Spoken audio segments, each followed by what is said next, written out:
शेतकऱ्याच्या कर्जमाफीसाठी आम्ही वारंवार आंदोलन केले. सरकारने जाहीरनाम्यामध्ये सांगितलं होतं की आमचं सरकार आलं की आम्ही 100% शेतकऱ्याचा सातबारा गोळा करू.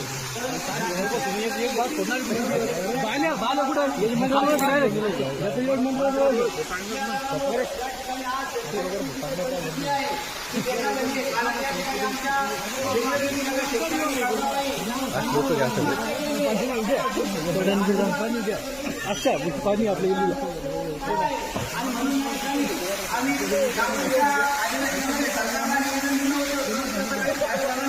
त्यानंतर आम्ही आमच्या आंदोलन केलं. 3 दिवस झाडावर बसून आम्ही उपोषण केलं. त्याचाही फायदा झाला नाही आणि म्हणून आम्ही पुन्हा काल अधिवेशनात मुंबईला गेलो. परंतु त्या ठिकाणी आम्हाला घरी खेळ केली, पोलिसांनी अटक केली आणि अटक करून त्या ठिकाणी आमचं आंदोलन दर्शनात आलं. आणि म्हणून आज या ठिकाणी मग आपण या ठिकाणी या सरकारी मीटिंगमध्ये आज आम्ही पावले आंदोलन करत आहे आणि सरकारला या ठिकाणी इशारा देत आहे की जर तुम्ही आमचा शेतकऱ्यांचा पूर्ण कर्ज माफ केलं नाही, आमच्या शेतकऱ्यांचा सातबारा गोळा केला नाही तर या ठिकाणी जीव गेला तरी चालेल, परंतु आता आम्ही तुमच्या नावात येणार नाही. आता तुम्हाला आमच्या नावात यावं लागेल आणि शेतकऱ्यांची संपूर्ण कर्जमाफी करावी लागेल.